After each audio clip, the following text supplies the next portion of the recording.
Hey, I'm Jusko from ProudMoney.com. It is time for another exciting edition of What's in My Wallet, this time for quarter 3 of 2022. Before we do it, I'm going to ask you to please subscribe to this YouTube channel right here if you have not already, and if you have already, I thank you for doing so. So we are into quarter 3, and due to some interesting things going on with some of the 5% rotating category credit cards, as well as one or two special offers that are targeted offers that I have. You may have different offers.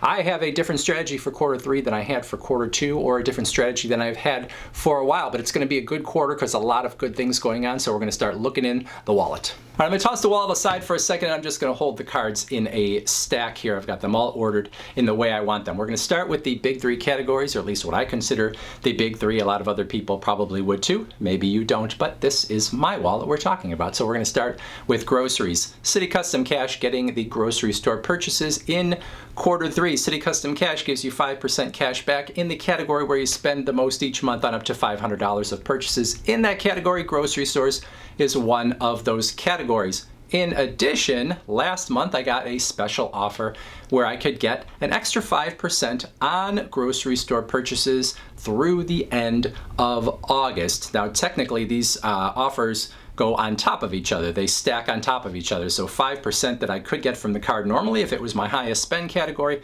and then another 4% on top of that from the special offer. The way these rewards are kind of formulated, you have a 1% base and then you have 4% on top of that base. So the way they consider these to work is 1% base plus 4 plus 4 when you stack them, so it's actually 9%. So 9% at grocery stores in July and August, 5% on grocery store purchases in September.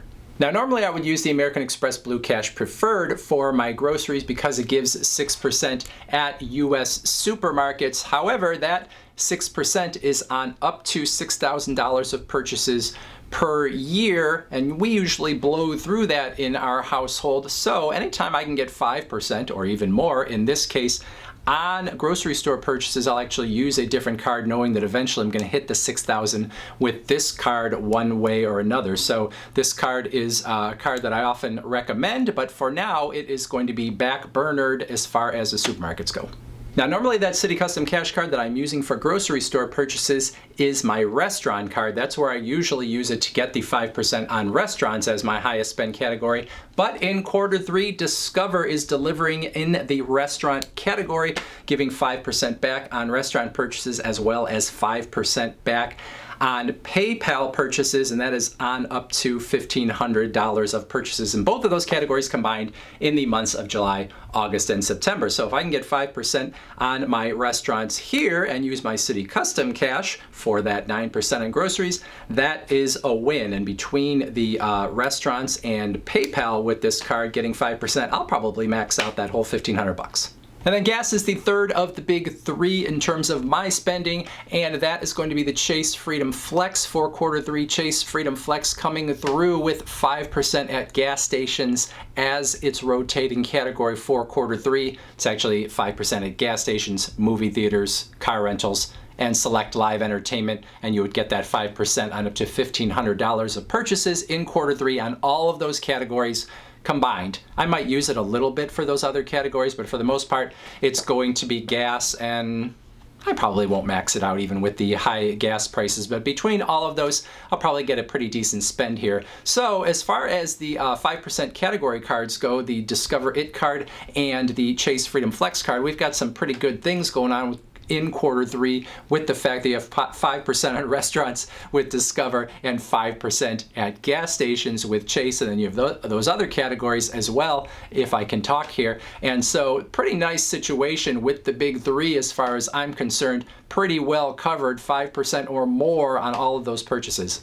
And I should also mention here that Chase does have some special offers, some targeted offers in quarter 3 that people have been saying they have been getting. I didn't get any of them, but if you go to chase.com/mybonus, you can check to see if any of your Chase cards have an extra bonus on certain spend categories. From what I have seen online, some people are getting 5% on groceries or gas or home improvement for quarter 3 on top of what Chase is already offering on those cards, so make sure you check that out.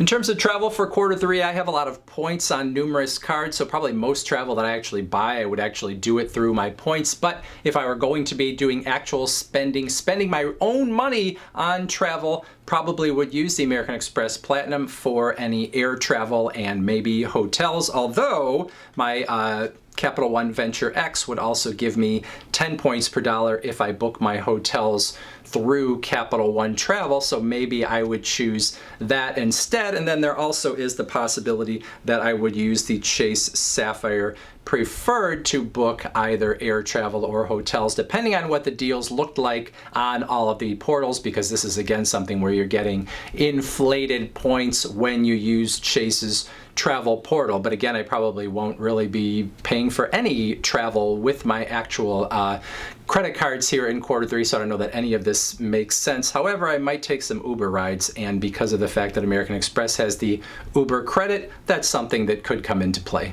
Other places where I can get enhanced rewards in quarter three, the Blue Cash Preferred. Already talked about it when we talked about supermarkets and groceries earlier, but this card also gives 6% back on streaming services, and that does not have a cap on it. Card also gives 3% back on gas, which is pretty nice too, although I can get more than that in quarter three. But that 6% on streaming services is where this will be getting used in quarter three.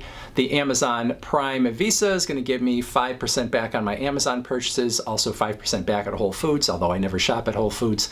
If you are not an Amazon Prime member, you could still get this card, but you would only get 3% back on your Amazon purchases, which isn't too bad.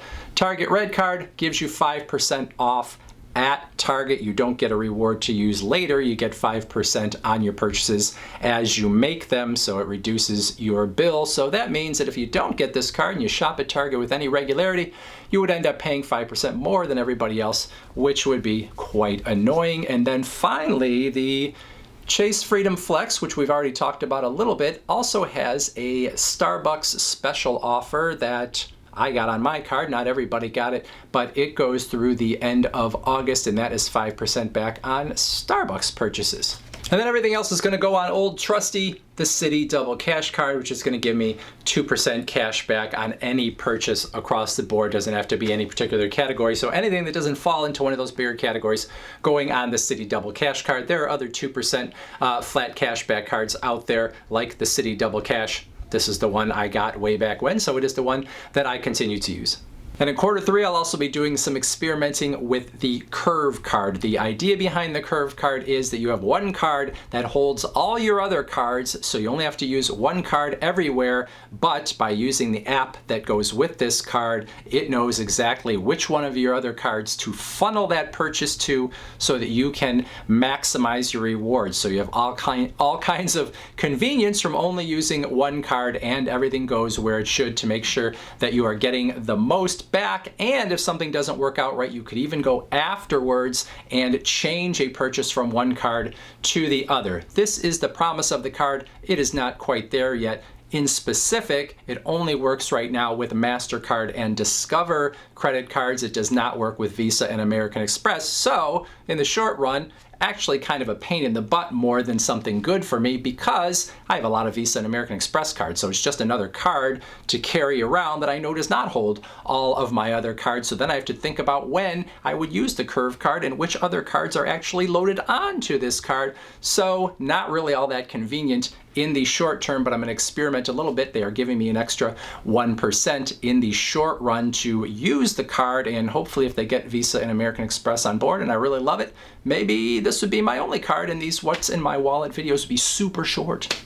And then finally, I'll talk about a handful of cards that are sometimes in my wallet but are not going to be there in quarter three, starting with the Verizon Visa. A pretty good card, especially for Verizon customers. Gives you 4% back on your gas purchases, 4% back on your grocery store purchases, 3% back at restaurants and other things as well. So if you're a Verizon customer, it's a pretty good card. But for quarter three, it got so much good stuff going on, especially in the grocery and gas categories. I don't really need this one. Next up is the City Premier card. This is another card that is not a bad card, gives you 3 points per dollar or 3% cash back in a number of good categories, but because everything's 3% and I can get more than 3% pretty much everywhere on all of their categories, there's really no good reason to use this card. So this is sort of a weird card in that it's a pretty nice all-in-one card, except for the fact that it has a $95 annual fee.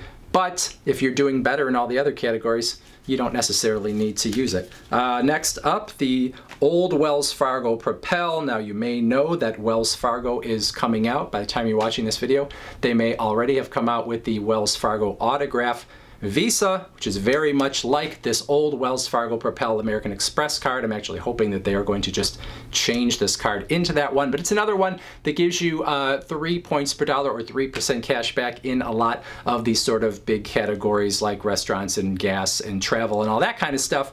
But again, when you're getting more than 3% in those sort of everyday categories, there's not a whole lot of reason to use it. Now, this card is my Capital One Quicksilver card. And I don't think I've shown this one for quite a while since I initially did this, but back in the day when the YouTube channel was not very old, Capital One used to have what they called the image card, where you could put any picture you wanted to on your Capital One credit card. And so I had Capital One, can you see that?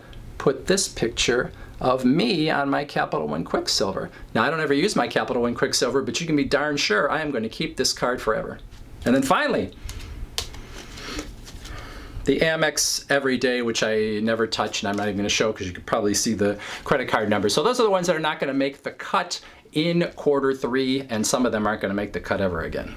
So that's it. In Q3, I'm going to spend as much money as I possibly can so I can get all of those nice rewards and rebates. Yes, I know that's not how it works. It's just a joke. But when you're making those everyday purchases, why not get 3, 4, 5, 6% back on them when you can? That is my theory, and that is why I hold so many credit cards. If you have any thoughts on what I have just talked about, if you want to share what cards you're holding, if you want to talk about Jose Ramirez, anything you want to talk about, put it in that comment section below. Otherwise, I thank you for watching. And as always, please go to proudmoney.com, where we do credit card reviews. We talk personal finance, we talk deals, and all sorts of other fun stuff too. If you are not going to leave a comment or go to my website, watch this video.